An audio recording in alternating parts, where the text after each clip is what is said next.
Hi, everybody. Thank you very much. I'm Orlando Ruiz Jr. Welcome to another classic movie review.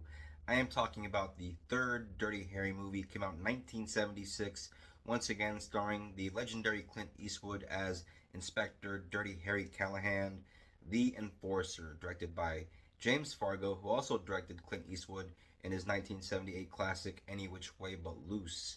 Once again, Dirty Harry is out busting bad guys.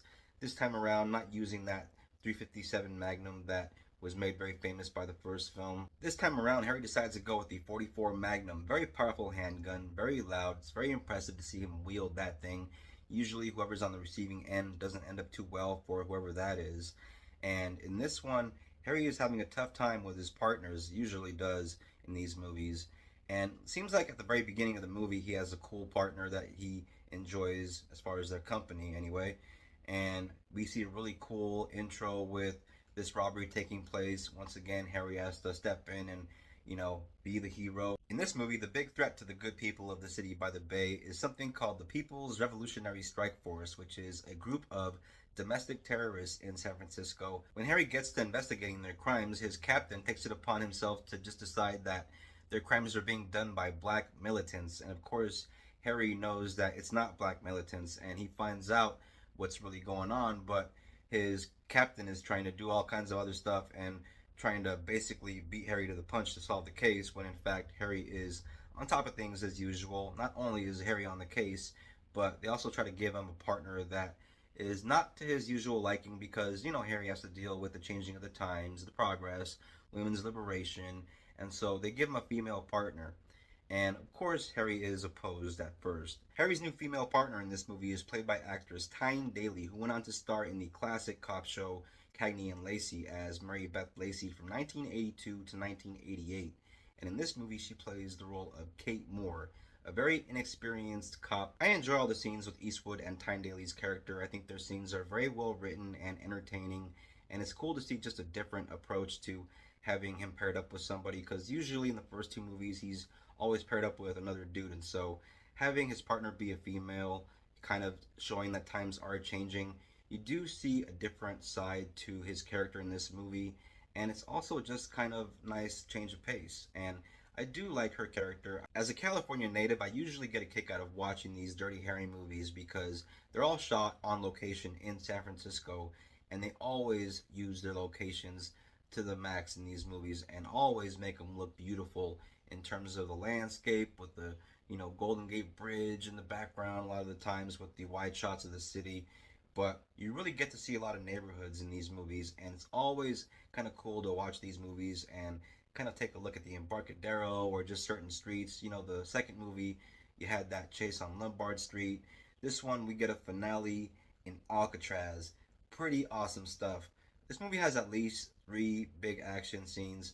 The finale on Alcatraz is definitely the highlight. Something else that's also hard to not notice when you're watching these Dirty Harry movies is how usually about half of the bad guys, whenever he's taking these bad guys down, usually they're black or brown or, just non Caucasian.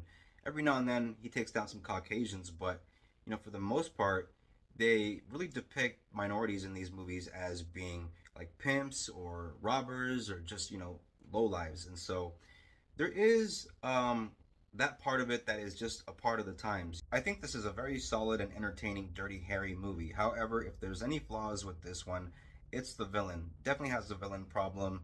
The guy that's called Maxwell, the main baddie, he's kind of one note. He doesn't have too many lines, very underwritten, and because of that, he's just kind of a cardboard cutout of a villain, just there to be the bad guy. So, usually the best action movies are all about having a top notch badass villain.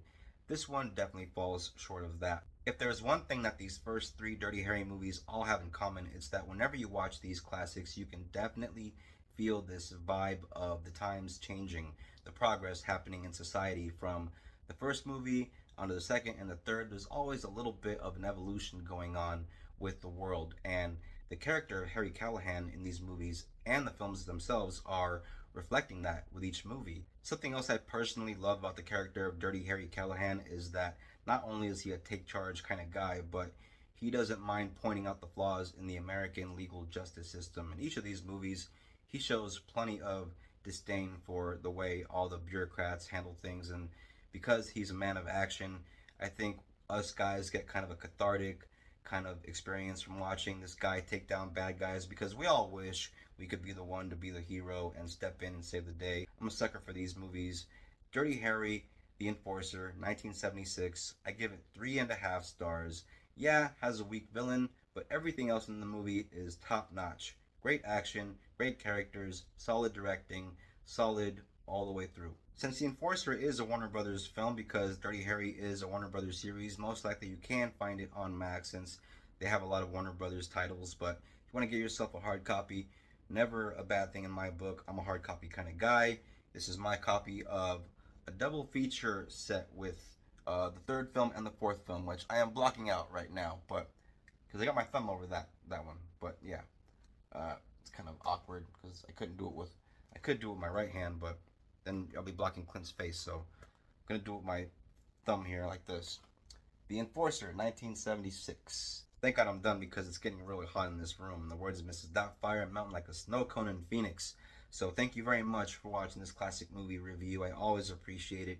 If you're into the classics, if you're into movies, if you're into this kind of thing and you're new to the channel, hit the bell, become a subscriber. Please don't forget to comment, share, like, always helps me out. If you're a returning viewer, thank you very much for your support and your reviews. I always appreciate it. Take care of each other. Peace out. Till next time. God bless.